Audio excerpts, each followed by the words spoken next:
Friday. What's up, guys? Welcome to the Dynasty Drip channel. 2025 is here. Flex Friday is coming back at you. I'm here with Andy. We're going to give you guys our favorite flex options as well as quarterback and tight end streamers. What I mean by that is these are not going to be like top 18, 20 players. These are going to be some guys that you're actually having to make some lineup decisions for who maybe to play in your flex every week. Andy, awesome to have you back on, brother. I am so excited for the season. We've been counting down the Sundays, the Thursdays, the Mondays, and it's finally here. In a couple hours, we got kickoff 2025. Cannot wait to be so disappointed in all my fantasy teams in 2 weeks. Right now, though, the hope is sky high, and that is a beautiful thing. Well, no better way to start off the potential disappointment than Andy's first player, a Brown. Andy, why are we playing Jerome Ford this week? Well, I will say this. After your drafts, a lot of the times, you don't need to get too cute. You know, if you drafted somebody high, you should be playing them. Don't overthink it too much. But if you find yourself in a situation where, you know, maybe you took your quarterback and your tight end early, and now you really have to make a flex decision because you're a little weaker, then we're here for you this week. For the rest of the season, you know, these decisions are going to be stuff that everybody's facing. But to start off, Jerome Ford, we all love this year's rookie running backs. A lot of them were drafted early. A lot of them we have really high hopes for. But going into week one, I want to make sure those expectations are tempered. Obviously, Judkins still hasn't signed, so we'll see if he signs by the game. I don't really expect him to be a factor whether he does or not. They also have fourth-round rookie Dylan Sampson, who will probably play some, but I still think Jerome Ford is going to get the bulk of this carries against the Bengals, who were the 27th best rushing defense according to DVOA last year. Obviously, there's turnover on defenses, but this is kind of what we have to go off of.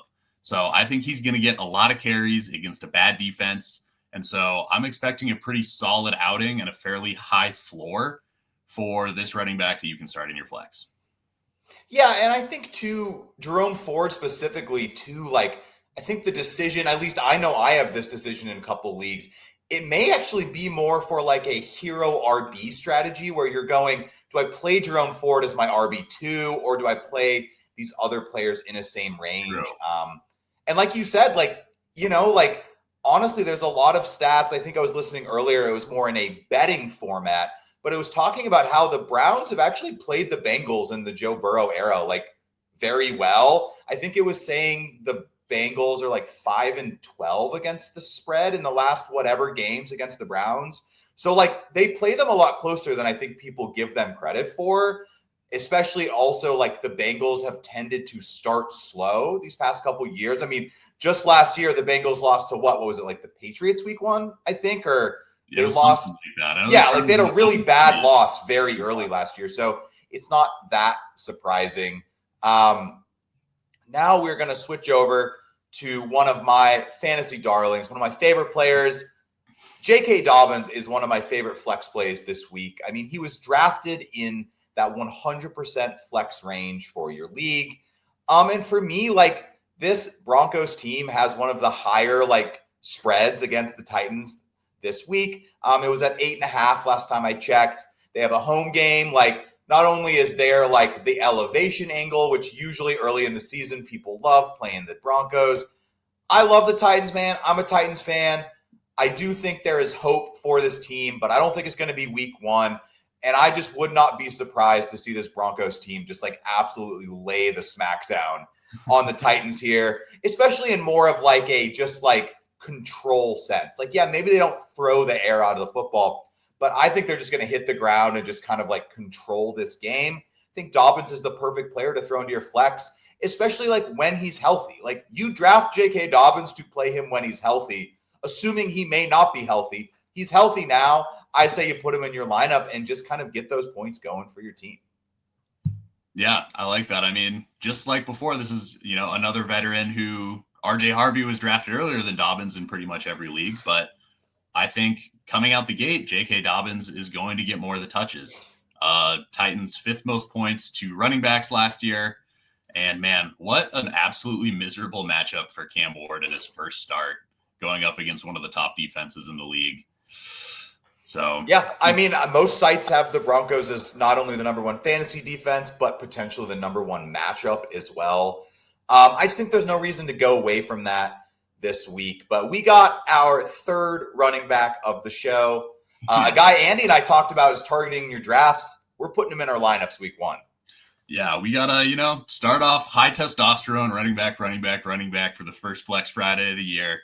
Obviously, Jordan Mason would have been a smash flex start last year for San Fran. Absolutely came out of the gates swinging, was an absolute monster. Now on the Vikings, so he's sharing that backfield with Aaron Jones, who I hold in a very special place in my heart.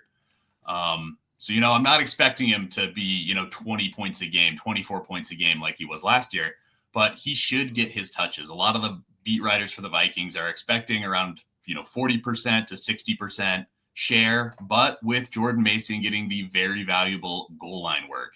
Now, the Bears last year allowed 18 rushing touchdowns to opposing running backs, which was tied for most in the league.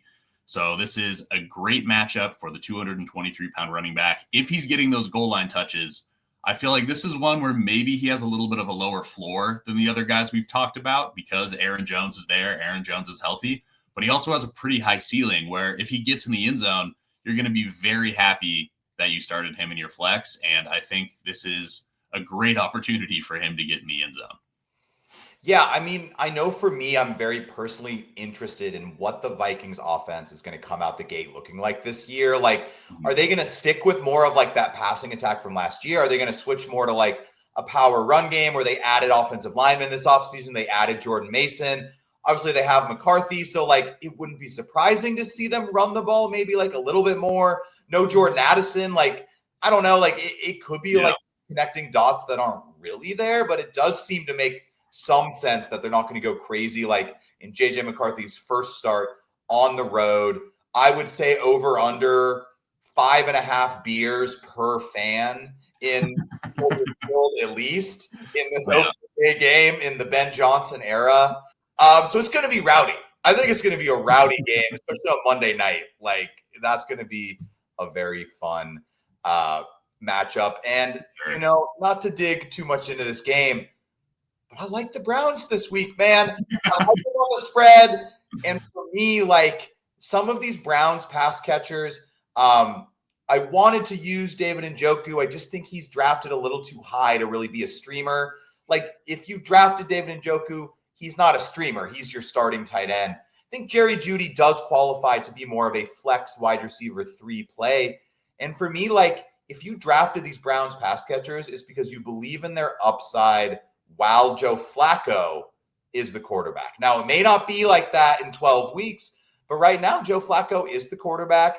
They're in what's probably going to be not a shootout necessarily, but, the Bengals are going to score some points. Like, it's not going to be like a 12-10 game. And so just like Andy was saying, everything with Jerome Ford here, Judy's going to be the number one option in that pass game or 1A, 1B with David Njoku, I think. There's nothing that says you cannot throw against the Bengals. Obviously, bottom 3 in the league, like bottom third of the league last year defensively, like nothing really changed. Like, yeah, they got one guy in on the defensive line, first round pick, but he didn't practice a ton. Trey Hendrickson came back late. He didn't practice a ton. New defensive coordinator after they got rid of Anarumo. So I think Jerry Jeudy is like a pretty high ceiling kind of play against the Bengals here. Like he's one of those guys where like of course, like these are flex wide receivers. You cannot guarantee anything. There's a reason they didn't get drafted the first 4 or 5 rounds of your drafts. But like Jeudy has like 6 for 90 and a touchdown upside very easily within his range this week. Yeah, I mean, Jeudy last year came out the gate and was an absolute monster with her boy Jameis at the helm. And Flacco's had lots of success in this offense when he was there 2 years ago. Cedric Tillman was a wide receiver 1 for those weeks until he got hurt. So with Jerry Jeudy being the number 1 guy, I absolutely can see the case for him having a great game this week. Pretty good receiver, bad pass defense, high scoring game. That's the recipe that we want to target for our flex. Yeah, and it's September, so I'm not like concerned about the weather yet. We'll see. I mean, it is Cleveland, so who knows what's going to happen. I don't want to speak before I have all of the information. Yeah. But we're going to move on to Andy's next player. I should have used our go-to insert Packers player here. I did actually write the player down, Andy, Romeo Doubs this week in what's going to be a pretty fun first week game against the Lions, I think. Ooh, man, I am so excited for this game. And, I had to get a Packer on the list, but this is not just a homer take. I'm actually starting him in my flex in our high-stakes NFFC team that I'm running with one of my buddies. He's available in 78% of sleeper leagues. So, Sean, if from our auction league, if you're watching this, he's still on waivers, man. You can go pick him up. You got hosed by auto draft when your phone died. Pick up and play Romeo Doubs. The Packers and Lions over under a 47, and all the headlines have been about Micah Parsons, and Matthew Golden. So the other receiving options kind of been under the radar, but Doubs is really the only fully healthy veteran wide receiver on this team. Jaden Reed dealing with that Jones fracture. So it seems like he's going to be out there for 3 wide receiver sets, but it's going to be Romeo Doubs and Matthew Golden on the outside when they have 2 wide receivers on the field. So he should be out there for the majority of the game.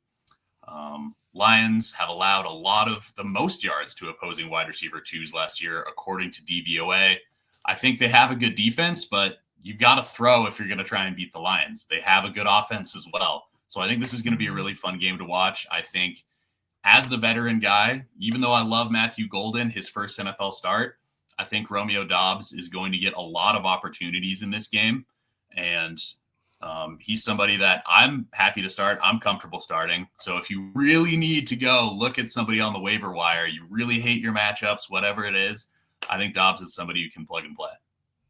Yeah, this one it's a strange game, dude. It's like surprisingly to me, I know there's like home field and everything, but the last time I checked, the Lions were 2.5-point dogs, which like that's some hype for the Packers. So obviously Vegas believes in them, unless they're just goating everyone into this pick, which is totally possible. I mean, I think the Lions are going to come out firing, which may not be exactly what we want for the Packers, but I do think it will be what we want for Romeo Doubs, because I just think the Lions are pissed at how they lost last year. And I think this could be a little more high scoring in a good way, though. And for Romeo Doubs, just like you said, like with Jaden Reed banged up, like that's usually your issue with playing a Packers pass catcher, is that it's just a little crowded. But like, I don't know how super crowded it is yet if Jaden Reed's on a snap count, or if Jaden Reed is the 3 and not the 2 yet. But we're going to move into our last player before we get to our streaming options. It's going to be Tank Bigsby. Man, I think this Carolina-Jacksonville game is one that I want to have some pieces of, whether it's DFS, whether it's you have some guys on your lineup. And I think Tank Bigsby is going to be the goal line back for this team. I'm not afraid of the Panthers' defense whatsoever. The Panthers are potentially going to be without a couple offensive linemen. They have a couple on the injury report, so we'll see. So I just think there's a couple outcomes for this game where maybe the Jags kind of get out to a lead, or the Jags just put up some points. I mean, Liam Cohen, obviously the new head coach for the Jaguars. He was the offensive coordinator for the Buccaneers last year. They absolutely ripped the Panthers both times. So I think it's a pretty good matchup just for the Jags in general. And Bigsby's my bet. If I had to take one of these Jacksonville backs to be the starter, I'm playing Tank Bigsby, at least in a touchdown scoring sense. I think Bigsby probably more of a floor play, where I think if I was going ceiling, I'd lean somewhere more towards like Jerry Jeudy. Even J.K. Dobbins, I think, has a better chance. But I think Bigsby's going to get enough touches to be a valuable flex this week for you. Yeah, I think this is going to be really interesting to try and solidify what the running back room looks like in Jacksonville. And, both of us have been on the Tank Bigsby train, that he's the guy that we want to have the most shares of. And, I mean, this is the best matchup you could get. They allowed the 32nd most points to running backs and were the 32nd ranked run D on DVOA. I mean, I'm sure the Panthers will be better last year, but there's nowhere to go but up for them. So, great matchup, and this is our guy. So I'm definitely considering, starting him in a league or two where I have, it's a deeper league, and you're playing in a 14-teamer. Like, I waited for my RB2, and Tank Bigsby's looking at me there like, hey man, put me in your lineup. Yeah, I mean, I think he's just right in there with some of these other running backs we've talked about. They were drafted in that position, and I think you're in the position to kind of play him this week. So now we're going to move on to the streaming part of the show. If you guys checked us out last year at all, basically, we're each going to give you a QB and a tight end streamer.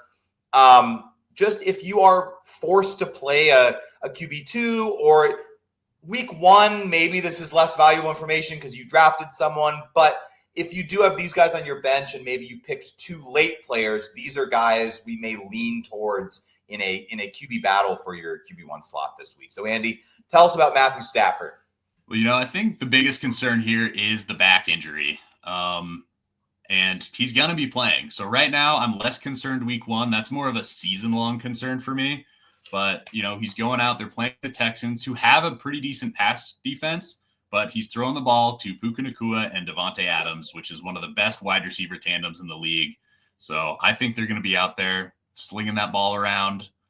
As long as he stays healthy, I think for this game, he's going to have a good one. And there's potential that, whoever your quarterback one is, if you waited and he's not panning out, you could keep Matthew Stafford and he could maybe just become your QB1 for the season if he stays healthy. He's been really good for fantasy before. We love his weapons.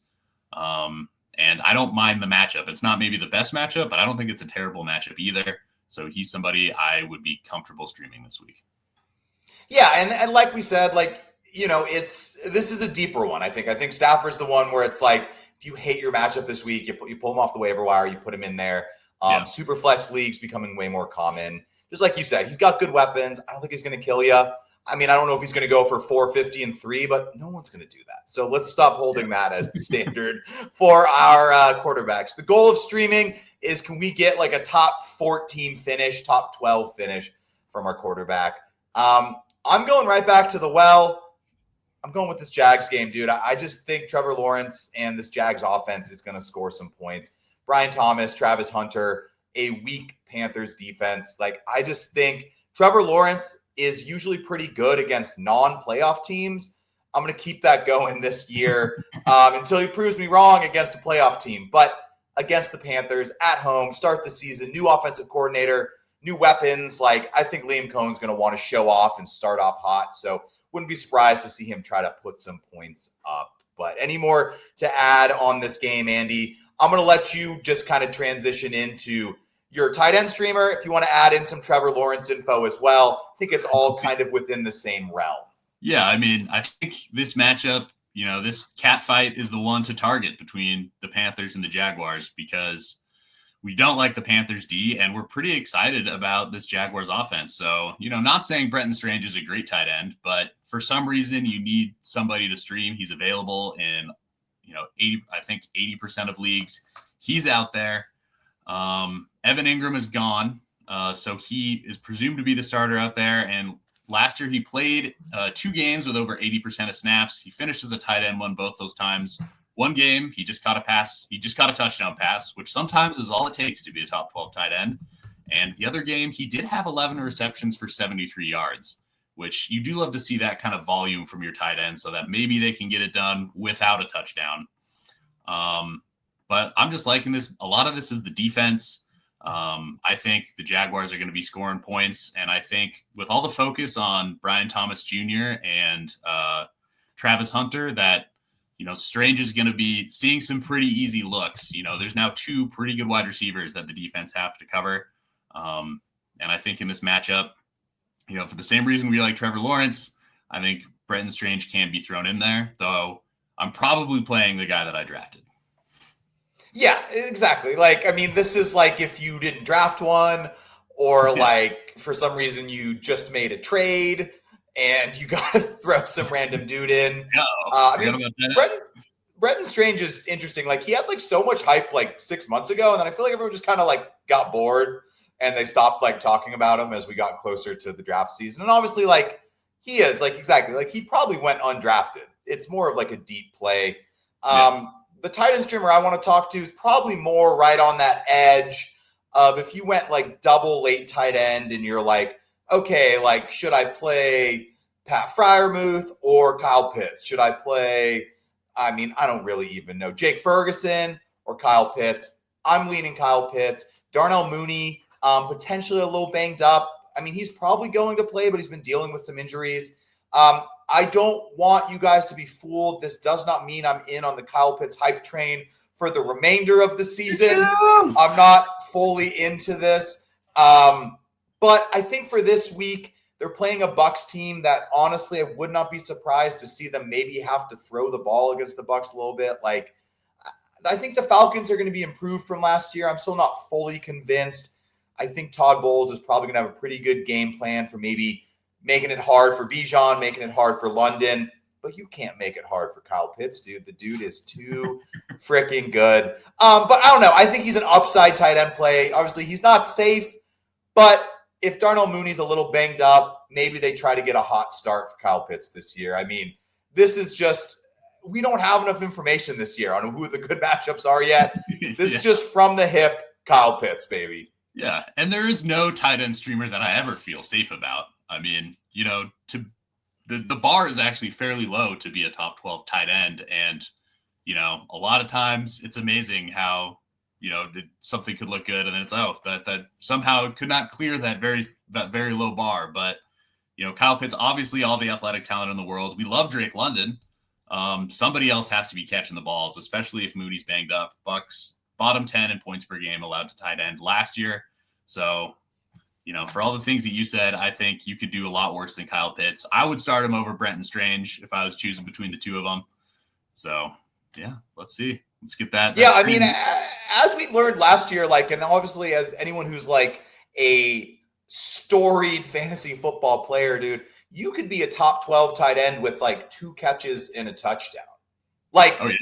That really is the bar for tight ends. So at some point, you're creating this balance of I want some upside, but I want a little red zone opportunity as well. But thank you guys so much for tuning in to week 1 of Flex Friday. Moving forward, just like we've done in the past, Andy and I will be tracking our picks to try to give you guys some consistency of hey, do we suck? Are we good? Are we on a hot streak? Are we on a cold streak?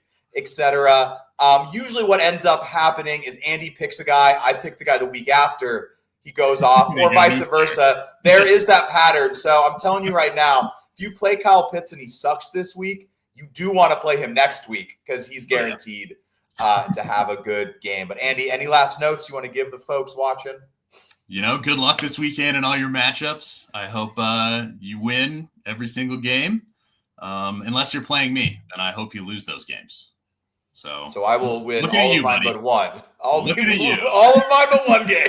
All of mine but one. Let's hope Jalen Hurts and Devonta Smith go off tonight. But thank you guys for tuning in.